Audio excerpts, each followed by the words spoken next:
Hoje vamos estudar Salmos 2, o tema a supremacia do Rei Jesus.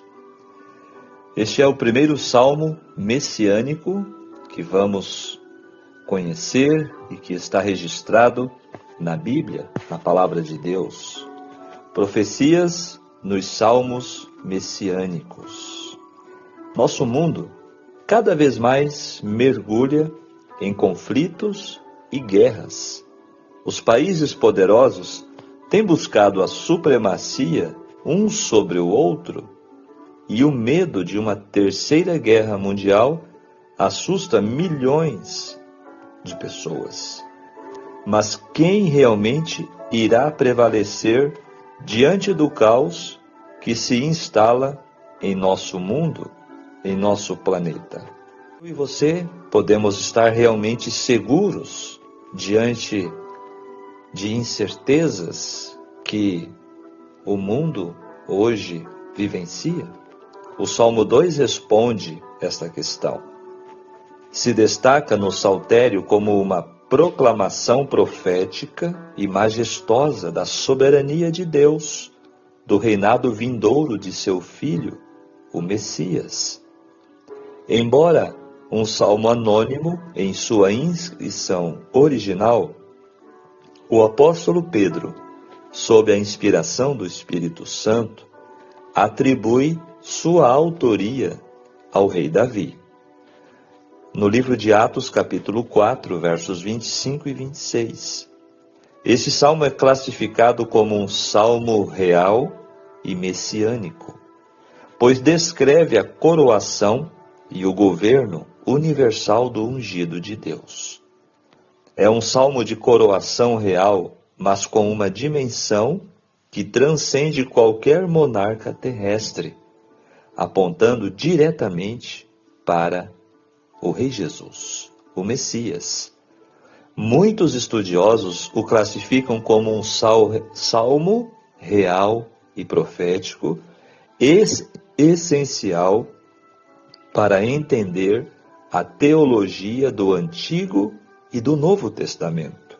Sua mensagem é tão relevante hoje quanto era há milênios, oferecendo conforto, advertência e esperança em um mundo em constante ebulição. A profundidade de suas profecias e a clareza de sua mensagem sobre o governo de Deus o tornam um pilar da doutrina cristã. E eu te convido para nos aprofundarmos juntos neste estudo detalhado, profundo do Salmo 2. Vamos, com a ajuda de Deus, então, extrair as lições, os ensinamentos deste capítulo, deste salmo para nós. O Salmo 2 é um cântico profético e messiânico que descreve a soberania de Deus diante da rebelião das nações, proclamando Jesus Cristo como Rei eterno. Este salmo é estruturado em 4 partes. Dos versos 1 a 3, destaca-se a rebelião humana. Os governantes e as nações conspiram contra Deus e o seu ungido, ou seja, o Filho de Deus, o Messias, buscando se livrar de suas leis e viverem de forma independente. A segunda parte do Salmo, versos 4 a 6, nos apresenta a resposta divina. Deus não se desespera com as conspirações, mas zomba da arrogância humana, estabelece firmemente o seu reino em Sião, ou seja, em Jerusalém. A terceira parte do Salmo, versos 7 a 9, nos apresenta o decreto do Filho. Deus declara a identidade do Messias como seu Filho, dando-lhe autoridade e domínio sobre todas as nações da terra. E a quarta parte, dos versos 10 a 12, o convite à sabedoria. O salmista adverte os reis e juízes da terra a abandonarem a rebelião, aconselhando-os a se renderem, servirem a Deus com temor e honrarem o Filho, para evitar a sua ira. Interessante a expressão que diz: beije o Filho. Claramente, este salmo está descrevendo a pessoa de Jesus Cristo, o Messias, o Filho de Deus, o nosso Senhor e Salvador. Beijar o Filho significa reverenciar a Jesus como Messias, como Rei, como Deus. E é um costume oriental de prestar respeito a pessoas de nível superior. O salmo encerra com uma bem-aventurança pronunciada sobre todos os que confiam no Rei Jeová, em Jesus.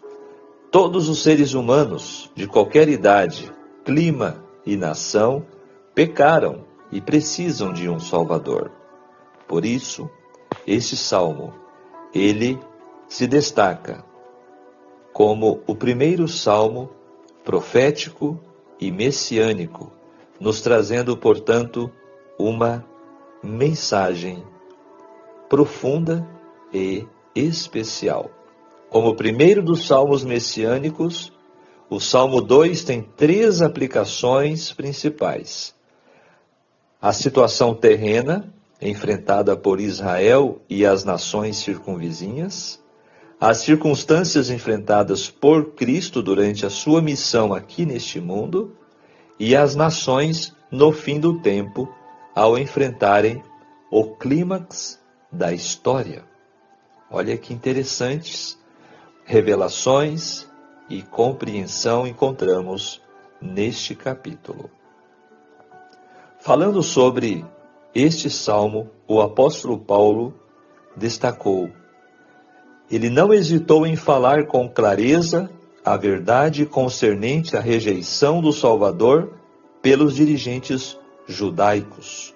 E embora não achassem alguma causa de morte, pediram a Pilatos que ele fosse morto, declarou Paulo. Havendo eles cumprido todas as coisas que dele, de Jesus, estavam escritas, tirando-o do madeiro, o puseram na sepultura. Mas Deus o ressuscitou dos mortos, e ele por muitos dias foi visto pelos que subiram com ele da Galiléia a Jerusalém, e são suas testemunhas para com o povo. Está no livro de Atos, capítulo 13, versos 28 a 31, e também 32 a 37. Paulo, ele destaca claramente este salmo messiânico, como ele veio a se cumprir na pessoa e na vida de Jesus.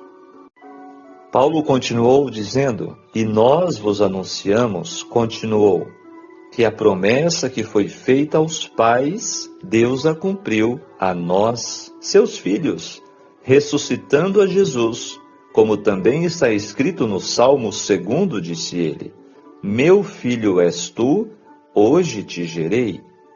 E que o ressuscitaria dos mortos para nunca mais tornar a corrupção, ou seja, a morrer.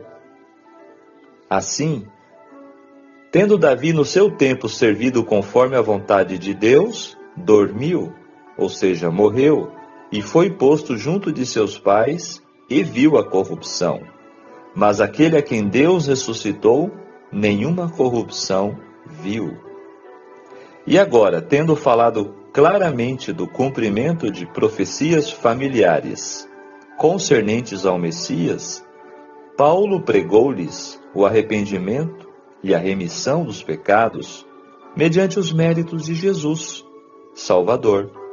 Seja-vos notório, varões e irmãos, que por este se vos anuncia a remissão dos pecados, e de tudo que, pela lei de Moisés, não pudestes ser justificados, por ele é justificado todo aquele que crê.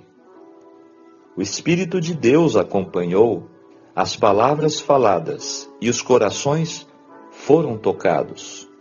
O apelo dos apóstolos, as profecias do Antigo Testamento, sua declaração de que elas haviam sido cumpridas no ministério de Jesus de Nazaré, levaram à convicção muitas almas que suspiravam pelo advento do Messias prometido. Interessante como a palavra de Deus, ela se combina. O apóstolo Paulo, portanto, depois de mais de 1000 anos, que este Salmo 2 havia sido escrito por Davi, agora ele traz a lembrança do povo e o seu cumprimento. Neste salmo, nós vamos encontrar profundas implicações para a vida prática do cristão de hoje, em nossos dias, e também para a adoração coletiva. Este salmo nos convida a reconhecer e proclamar a soberania de Deus e de seu Filho Jesus. Ele nos lembra que, por mais turbulentas que sejam as circunstâncias do mundo, Deus está no trono. Seu plano se desdobra infalivelmente. Isso inspira um louvor confiante, uma adoração cheia de reverência e alegria. A alegria com tremor, mencionada no versículo 11 deste salmo, é uma realidade experiencial para aqueles que compreendem a magnitude do governo divino. Portanto, as lições que podemos extrair: a soberania de Deus em um mundo caótico, em tempos de instabilidade política e moral, somos tentados a nos desesperar. Porém, o Salmo 2 nos lembra que Deus está no seu trono, rindo dos planos fúteis dos homens. Nosso descanso, amigo ouvinte da palavra de Deus, não está em governos humanos, mas na certeza de que o plano de Deus para entronizar o seu Filho é inexorável, ou seja, ninguém poderá abalar ou destruir este plano divino. Segundo destaque é a centralidade de Cristo como Rei. Muitas vezes o Evangelho é apresentado apenas em termos de Jesus como Salvador. Isso é verdade, mas é incompleto. Ele é também o Rei soberano. A vida cristã não é apenas sobre ser salvos do inferno, mas sobre ser salvo para servir a um Rei eterno. Terceiro destaque é a natureza do conflito espiritual. O conflito descrito neste salmo entre as nações e Deus é o mesmo conflito que ocorre no coração de cada indivíduo não regenerado. É a luta contra a autoridade de Deus. Olha que interessante. Devemos entender que a evangelização é uma guerra espiritual, na qual proclamamos a verdade do Rei Jesus ao mundo que está em rebelião contra ele, chamando-os ao arrependimento e à submissão. Também destacamos que a esperança escatológica do crente se encontra neste salmo. A nossa esperança final não é a melhoria gradual da sociedade pela influência da igreja. De acordo com a visão pré-milenista, a história humana culminará na rebelião aberta contra Deus, seguida pela intervenção direta de Cristo para estabelecer seu reino literal. O Salmo 2 fortalece a nossa esperança na segunda vinda de Cristo, quando ele governará com vara de ferro e trará verdadeira justiça à terra. E por último, o único refúgio seguro A mensagem final do Salmo é um evangelho claro. Existe um juízo vindouro, a ira de Deus contra o pecado. No entanto, Deus proveu um refúgio, seu Filho. Confiar nele, como já falamos, beijar o Filho, é o único caminho para a bem-aventurança e a salvação. Esta é a mensagem que devemos viver e proclamar com urgência e com amor. E fechando a nossa reflexão, o Salmo 2 é um farol de verdade em um mundo de confusão. Ele nos confronta com a realidade da rebelião humana e a certeza do juízo divino e a glória do reinado de Cristo. Ele nos chama a examinar nossos próprios corações. Estamos em alguma área tentando romper as ataduras de Deus? Ou estamos nos submetendo alegremente ao seu governo? O Salmo 2 culmina com um convite glorioso à sabedoria, à submissão e à confiança no Filho de Deus. A bem-aventurança, a verdadeira felicidade, só é encontrada somente naqueles que se abrigam em Jesus. Que eu e você, como cidadãos do reino vindouro, possamos viver servindo o nosso Rei com temor, com alegria, encontrando nossa segurança e felicidade nele. Pois, em um mundo que conspira contra o Senhor, a declaração do céu permanece para sempre. Bem-aventurados todos aqueles que nele confiam. Vigiemos e oremos. Amém. Muito bem, o que este salmo e o que este estudo tocou em você hoje? Deixe o seu comentário, compartilhe esta mensagem com alguém. E se ainda não é inscrito, inscreva-se em nosso canal. Estamos no Salmo 2 e vamos, dia a dia, conhecer as mensagens maravilhosas que cada salmo apresenta para nós. O pensamento do dia. O Salmos 2 contém poderosa mensagem de esperança e transformação. Seu conteúdo inspirado convida-nos a olhar para além de nossas dificuldades e acreditar no Deus que é maior que qualquer problema. Que eu e você possamos assim refletir e possamos, com a ajuda de Deus, do Santo Espírito, possamos realmente seguir estes passos, atender estas recomendações que o Salmo 2 nos apresenta. Agora vamos orar. Maravilhoso Deus, querido Pai Celestial, graças te damos pelo dom da vida, pelo despertar de um novo dia. Muito obrigado, Senhor, porque acabamos de aprender, de estudar, que apesar de todas as instabilidades que existem neste mundo, o Senhor está assentado em seu trono eterno no céu e tem tudo sob seu controle. Tudo está patente, visível aos seus olhos e sujeito ao teu domínio, ao teu governo. Ajude-nos a confiar somente em Ti e que possamos descansar em Suas promessas maravilhosas. Fica conosco em nome de Jesus. Amém.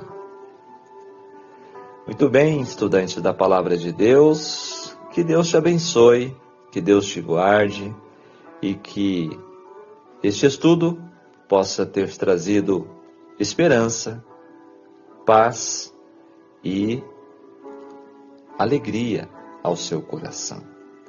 E eu espero você no nosso próximo encontro no Salmo 3. Até amanhã. Um grande abraço. Tchau, tchau.